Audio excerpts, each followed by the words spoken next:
Well, it is the biggest single-day sporting event here in West Michigan, one where local runners here in our state and others, both competitive and recreational, can come out and share the course with elite runners from across the country and the world competing in the U.S. 25K National Championship races. The horn will sound on the 41st annual Fifth Third Riverbank Run this Saturday, and once again, Wood TV8 will cover it for you live from downtown Grand Rapids. And a pleasure once again to have with us in studio tonight, race director Scott Stenstrom and elite athlete recruiter Greg Meyer. Greg, of course, as many of you know, a 7-time Riverbank Run champion, the first here in 1979, and, well, we weren't quite in HD in those days. He also won the men's title in 80, 82, 83, 85, 86, and 87, dominating the first decade of the run with 7 titles in 9 seasons. And during that stretch, also won the Boston Marathon, 1983. And for 31 years, in my first 20 or so here, we could say up until 2014, he was the last American man to win Boston, the most prestigious and oldest continuous marathon in the world.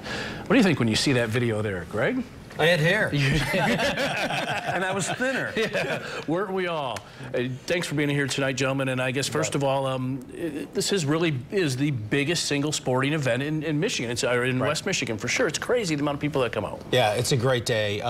41 years, you know, going into the last 5 days, preparation's all done. We're into the last minute details here, and we're just looking forward to, you know, the last push for registrations this week, and then last push for volunteers as well. We're expecting, what, 17, 18,000 runners? Do you have any updated numbers? You know, last year we were about that number because it's an anniversary year, so it's up about that. This year we thought we'd come down a little bit. We're pretty close to anniversary years. And I think it's just because everybody's been inside for such a long time. This wintertime, they want to get outside and have some fun. Yeah, and you know, we mentioned those numbers. We forget we want to point out to people, that's, you know, a good weather year, 50 or 60,000 people downtown. It's pretty amazing. Yeah, it's a great day for sure. We mentioned the elite runners. Greg, I know a couple of the men's guys aren't back, but you have the 2-time women's champion back. Let's begin there. Great field again. Elifine Tuliamuk is back. She's won it twice, loves this race. I mean, this was her first national championship ever after becoming a U.S. citizen.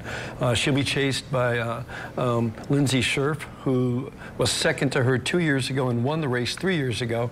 And there's a few other women that are just behind in terms of time that I think might challenge if one of them falters.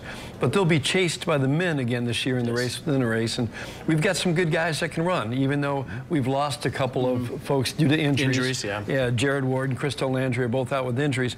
But Sam Chalanga is coming in. He holds the NCAA record for 10,000 meters. He just ran slightly over an hour for a half marathon, 60 minutes and 37 seconds. That's flying. If he runs close to that, we'll have a new American record, and maybe he'll catch Elifine. The race within the race has just been, it's been a fun thing to watch. It just adds a whole new dimension to it. 2,500 extra bucks this year? Absolutely. You know, and thanks to this guy right here for coming up with the idea. But the women have won the last 2 years, so 2 out of 3 go to the women. Maybe they'll get it back this year. Starting time staying the same, the difference between them this year? No, we moved it 15 seconds because last year, as close as Dathan came to the American record, he still was 30 seconds behind. So we tightened it up a little bit. We look at a rolling average. Sure. And we say, okay, so we needed to tighten it down just a little bit. So it should be interesting. Yeah, it always is. I saw the medals. New medals, or is it new every year? They're pretty classy this year. You know, we kind of did a little variation on the Running Man this year. We've always tried to include the city of Grand Rapids. We went a little bit different this year, and so you get a little bit more of the Running Man profile, which I think is the iconic, you know, piece of the race. It's been with us since 1978, so we wanted to profile that one a little bit more this year. So. Greg, what do the elite athletes think of, you know, having a race where they're running with all these other, you know, recreational runners like that? I think that's what's unique about our sport is what other sport can the average person get on the same playing field with the best people in the world. You know, at golf, you're a spectator. Baseball, you're a spectator. Here, you're out there. And what's interesting, I think, this year is your Ellen Baca is going to be starting with the elite women, so that you can see how fast they pull away. And what a sport she is for being willing to do that. Well, she actually suggested it. But it is what makes our sport, I think, unique in that you get to mingle with the best in the world and really share the same kind of satisfaction from the race. Your goal is just as important as their goal. Yeah, Scott and I were talking about watching the NHL playoffs, how much I'd like to go out and skate with those guys, but you can't do anything. Right, like they that. make it look so easy. Yes, But just in case, if you're not a 25K athlete, the 5 and the 10 are becoming increasingly more popular these days, with a lot of people, you know, doing that couch to 5K, and then they think, hey, if I've done it this much, I can do a little bit more. And so our 5 and 10K numbers are actually growing pretty well right now. Yeah, and also with, I know Spectrum's involved. Can you talk about, I think I've heard you're going to have more people out on the course and lots of stations just in case for people out there, so they'll feel safe. Spectrum's a new addition to the race this year. They're a medical partner. They're going to be scattered throughout the course and available if anybody needs them. They're actually staffing every single aid station that we've got out there, which is incredible. We appreciate their support.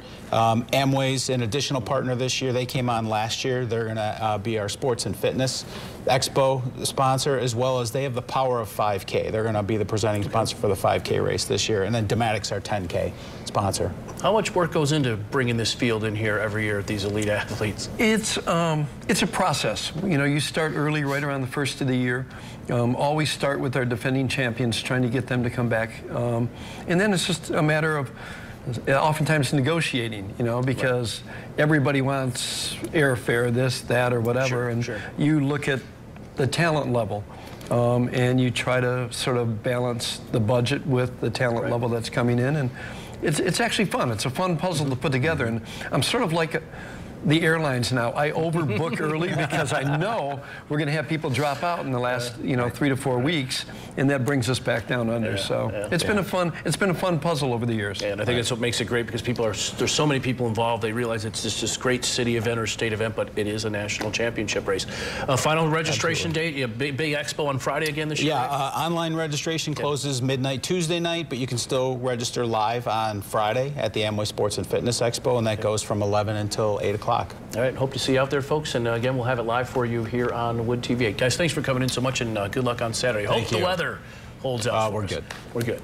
All right.